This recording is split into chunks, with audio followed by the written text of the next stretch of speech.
ఈ నెల 15 నుండి 18 వరకు సీఎం రేవంత్ రెడ్డి దావోస్ పర్యటన కొనసాగనుంది. సీఎం వెంట మంత్రి శ్రీధరబాబు అధికారులతో కలిసి సీఎం దావోస్ పర్యటన కొనసాగనున్నట్లుగా తెలుస్తుంది. అయితే పెట్టుబడుల కోసం దావోస్కు సీఎం హోదాలో మొదటిసారి రేవంత్ రెడ్డి వెళ్తున్నారు. అక్కడి నుంచి లండన్కు వెళ్లనున్నారు సీఎం రేవంత్ రెడ్డి. తిరిగి 21న హైదరాబాద్కు రానున్నట్లుగా సీఎం రేవంత్ రెడ్డి వెల్లడించారు. ఇదే అంశంపై మరిన్ని వివరాలు మా ప్రతినిధి బ్రహ్మాజీరావు అందిస్తారు.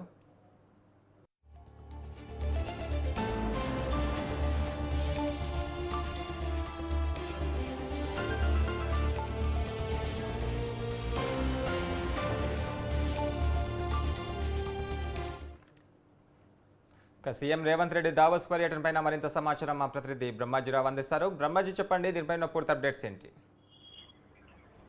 గురు, సీఎం హోదాలో మొదటిసారిగా రేవంత్ రెడ్డి రేపు దావోస్ పర్యటనకు వెళ్తున్నారు. పెట్టుబడులు ఆకర్షించే నిమిత్తం ప్రతి ఏడాది కూడా జనవరి, డిసెంబర్ నెలలో దావోస్ లో ఏదైతే పెట్టుబడుల సదస్సు జరుగుతూ ఉంటుంది, ఈసారి కూడా అదేవిధంగా దావోస్ లో from lab to life science in action అనే థీమ్ పేరుతో ఈ యొక్క పెట్టుబడుల సదస్సు జరుగుతుంది.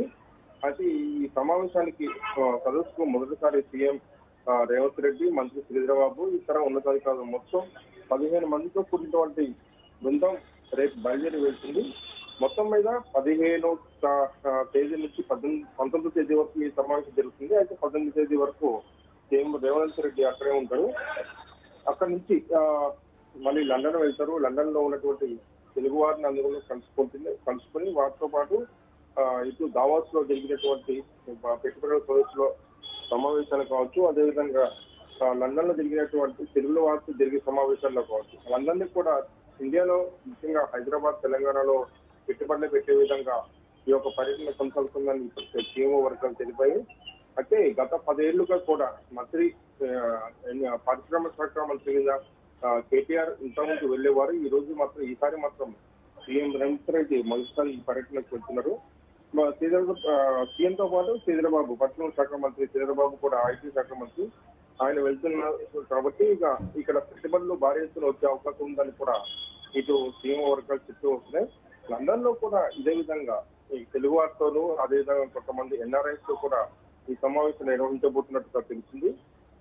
మొత్తం మీద ఈ యొక్క సమావేశంలో 19 తేదీ మధ్యాహ్నం వరకు కూడా సీఎం రేవంత్ రెడ్డి అక్కడ ఉంటారు. అయితే 20 తేదీన బయలుదేరి మళ్ళీ 21 తేదీన హైదరాబాద్ కు రానున్నారు. అయితే బ్రహ్మాజీ, భారత్ లో పెట్టుబడుల ఆకర్షణ కోసం ప్రధానంగా చూసుకుంటే ఐటీ రంగంపైన ఎక్కువగా ఫోకస్ ఉన్నట్లుగా తెలుస్తుంది. అయితే దావోస్ లో దీనిపైన ప్రధానంగా చర్చించే అవకాశాలు కనిపిస్తున్నాయా? ఖచ్చితంగా, ఎందుకంటే హైదరాబాద్ అంటే మొదటి నుంచి కూడా ఐటీతో పాటు అదేవిధంగా ఫార్మల్ రంగాలకు ప్రసిద్ధి. సో ఆ విధంగా చూసుకుంటే ప్రధానంగా ఐటీలో పెట్టుబడులు పెట్టేందుకు, ఫార్మల్ పెట్టేందుకు కూడా గత కొంతకాలంగా దాదాపు 25 ఏళ్ల పైగా నుంచి కూడా ఈ యొక్క హైదరాబాద్ అనేది ప్రధాన కేంద్రంగా మారుతూ వస్తుంది. బెంగళూరుతో పాటు హైదరాబాద్ ఈక్వల్ గా కూడా ఉండడం, కొన్ని సందర్భాల్లో బెంగళూరు దాటి వెళ్ళిన పరిస్థితి కూడా చూసాం. అయితే గత టీఆర్ఎస్ ప్రభుత్వంలో కూడా భారీ ఎత్తున కూడా ఇక్కడ హైదరాబాద్ కు తెలంగాణకు పెట్టుబడులు వచ్చాయి. అయితే ముఖ్యంగా హైదరాబాద్ దేశంలోనే, ఈ చుట్టుపక్కల ప్రాంతాల్లో దేశంలోనే ఈ యొక్క పెట్టుబడులు వస్తుంటాయి. సో ఈసారి కూడా హైదరాబాద్ తో పాటు తెలంగాణ కూడా భారీ ఎత్తున పెట్టుబడులు పెట్టేందుకు ఈ అవకాశం ఉంటుందని ఇప్పటికే already Hyderabad well developed city కాబట్టి, అంటే ఇటు ఐటీ కానీ ఫార్మా పరంగా ఖచ్చితంగా పెట్టుబడులు రావడానికి ఎక్కువ అవకాశాలు ఉంటాయి. మరింత మోటివేట్ చేస్తే మాత్రం ఈసారి తెలుగు వాళ్ళతో పాటు ఎన్ఆర్ఐస్, అదేవిధంగా ఫారిన్ కంపెనీస్ కూడా భారీ ఎత్తున పెట్టుబడులు పెట్టే అవకాశాలు ఉంటాయి. ఎందుకంటే ఇప్పటికే హైదరాబాద్ లో గూగుల్, మైక్రోసాఫ్ట్, అమెజాన్ లాంటి పెద్ద పెద్ద స్టాక్లు సంస్థలు ఉన్నాయి. ఏడీబీ లాంటి ఫైనాన్స్ ఇన్స్టిట్యూషన్స్ ఉన్నాయి. సో ఖచ్చితంగా ఇక్కడ భారీ ఎత్తున పెట్టుబడులు పెట్టేందుకు అవకాశం ఉంటుందని కూడా ఐటీతో పాటు ఫార్మా కంపెనీలు కూడా ఆహ్వానించే పనిలో సీఎం రేవంత్ రెడ్డి ఉన్నట్టుగా తెలుస్తుంది. Right, thank you Brahmaji.